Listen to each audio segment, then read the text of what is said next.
and avoidant marries, the safe bet. Because their nervous system is voting, not their poetry.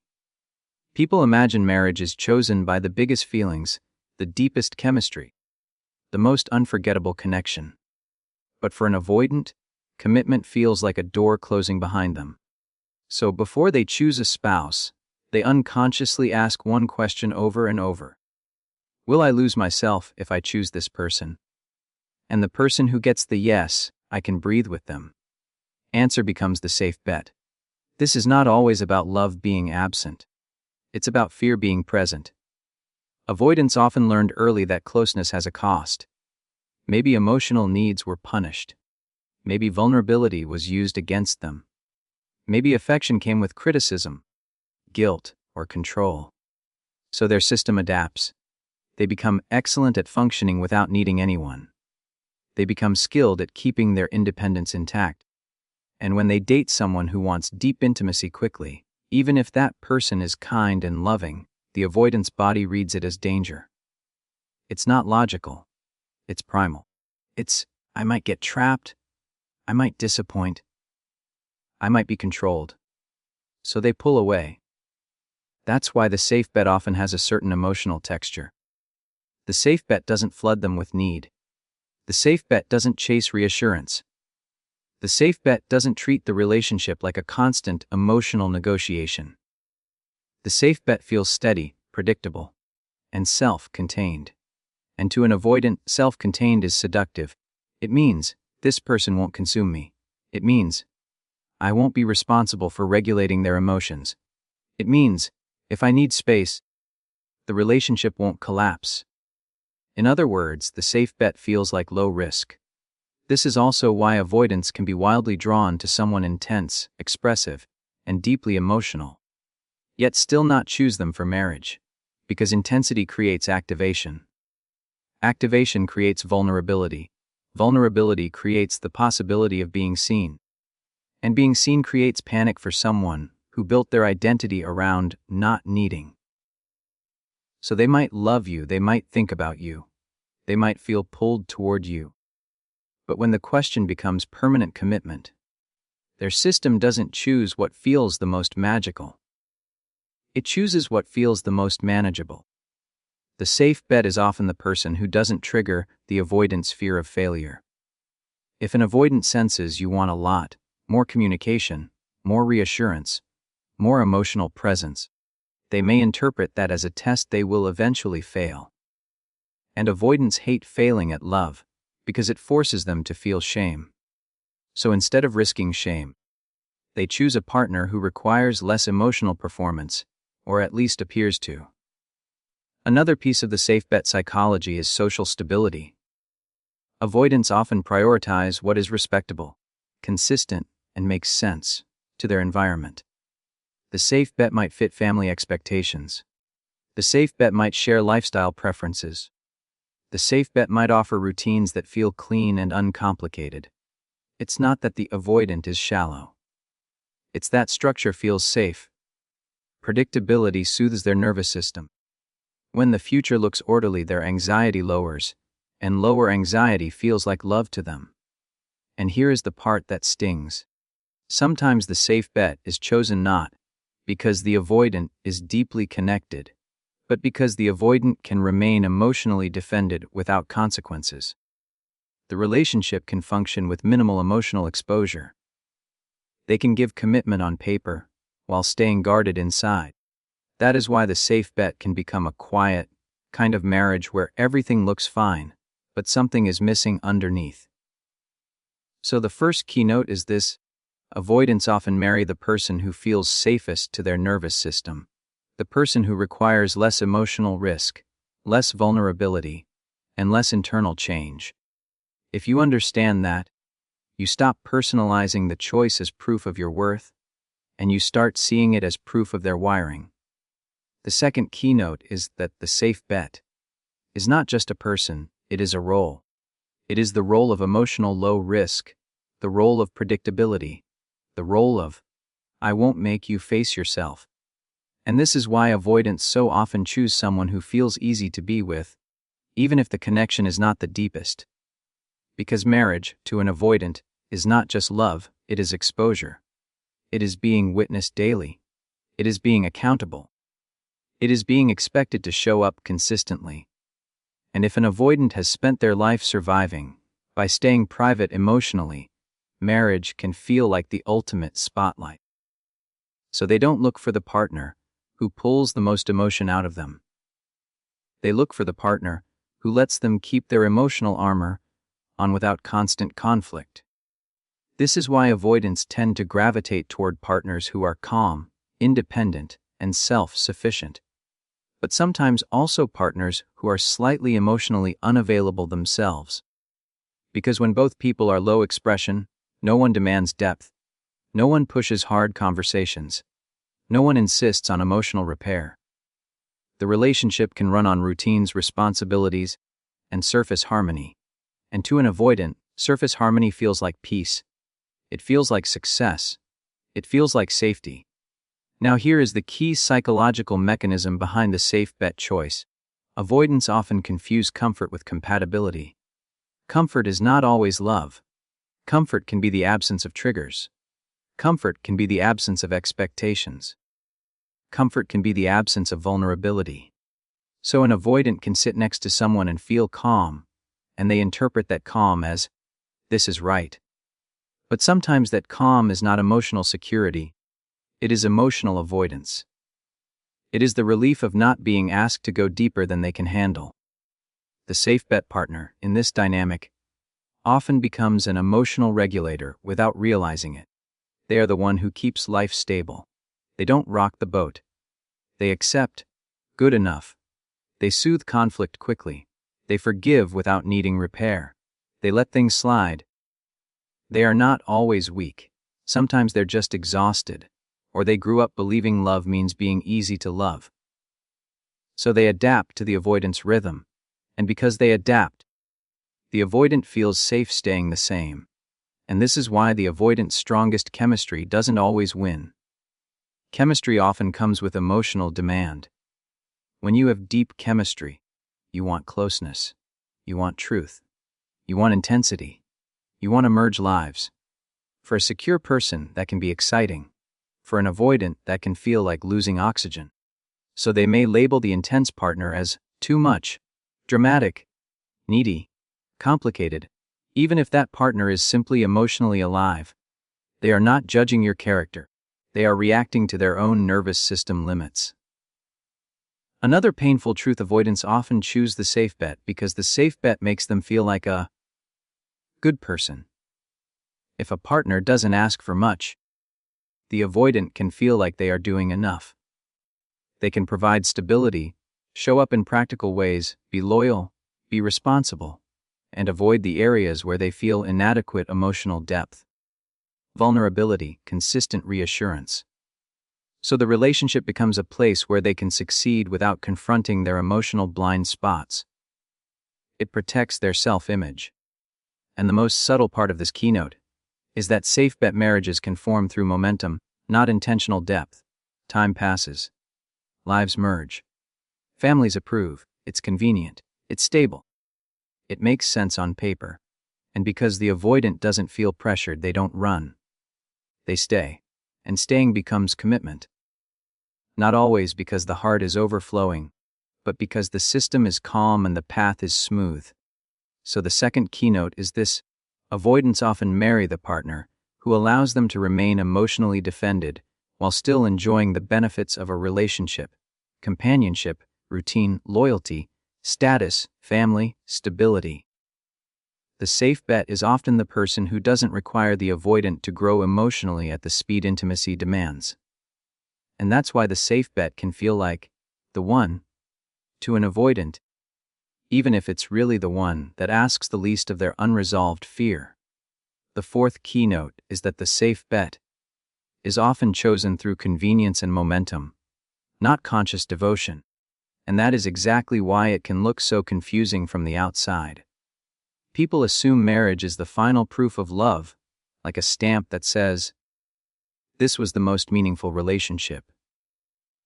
But for many avoidants, marriage is more like a structure they step into when life aligns, when the pressure of time increases, when family expectations rise, when routines merge, when the partner is available, agreeable, and the relationship doesn't demand too much emotional confrontation.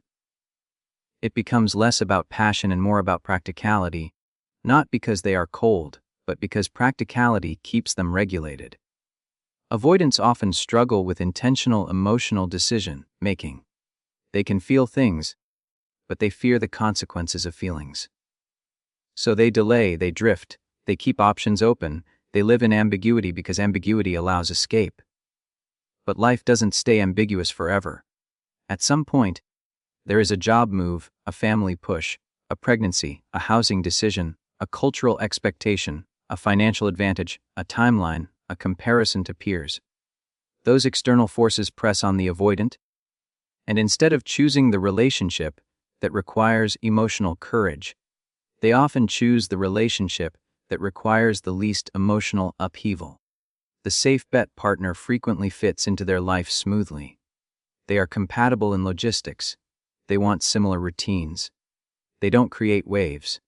They blend into family settings. They support the avoidant's independence. They don't demand constant processing. And because the avoidant can stay emotionally guarded while still participating, the relationship continues. Time passes. Shared history accumulates. The avoidant becomes attached to the lifestyle more than they realize. And then one day, marriage feels like the next step. Not because the avoidant suddenly became deeply vulnerable, but because the path is already built. They don't have to leap. They just keep walking forward. This is why an avoidant can marry someone and still have unresolved feelings for someone else. Not because they're evil, but because they never fully process those feelings. Avoidants are notorious for compartmentalizing. They put emotions into boxes. They don't sit with grief. They don't sit with longing. They don't sit with regret. They distract. They move on. They convince themselves that if they choose stability, the feelings will disappear. Sometimes the feelings fade. Sometimes they don't. But the marriage happens anyway, because the marriage is about risk management, not emotional completion. And here's where this keynote becomes powerful. The safe bet partner is often someone who unintentionally makes it easy for the avoidant to avoid. They might be a good person, a loving person, a loyal person, but they may also be someone who accepts vague connection as normal. Someone who avoids conflict too. Someone who doesn't push for repair. Someone who sees the avoidance distance and tells themselves, that's just how they are. So the relationship functions without forcing growth. And a relationship that functions without forcing growth is extremely attractive to an avoidant, because growth feels like vulnerability, and vulnerability feels like danger. Another key point is social approval. Avoidants often care deeply about appearing stable and respectable. Even if they don't admit it, they might be uncomfortable with emotional displays, but they can be very comfortable with role as spouse, provider, partner, good person. Marriage gives them a role that looks secure. It gives them credibility. It gives them structure. It gives them a socially understood container where they don't have to explain their emotional world. If they marry the safe bet, they can tell themselves, I'm doing it right. That is soothing. But the cost is this: when marriage is chosen through momentum and convenience, intimacy can become shallow. The couple may run a life together, but not share a soul together. There may be loyalty, but little emotional transparency. There may be stability, but not deep connection. And the avoidant may not even realize what's missing until years later, when they feel empty, restless, or strangely nostalgic for the relationship that once made them feel too much. So the fourth keynote is this: avoidants often marry the person who fits the structure of their life and keeps their nervous system calm. And that choice can happen through momentum, external pressure, and convenience rather than deep emotional surrender. The safe bet becomes the one, not only because of love, but because it is the path of least emotional resistance. The fifth keynote is the most uncomfortable truth of all. Sometimes the avoidant marries the safe bet but emotionally they never fully arrive. They show up in responsibilities, they show up in loyalty, they show up in routines, but their heart stays partially guarded, because that was the price of feeling safe. And this is why the safe bet can become both a comfort and a cage for them and for the partner. Because when you choose safety as avoidance, you don't get peace, you get numbness.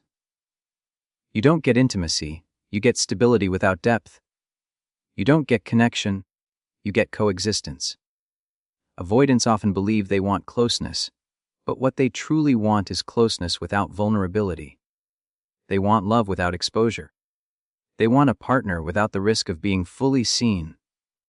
So the safe bet becomes the relationship where they can keep their emotional privacy intact. They can avoid hard conversations.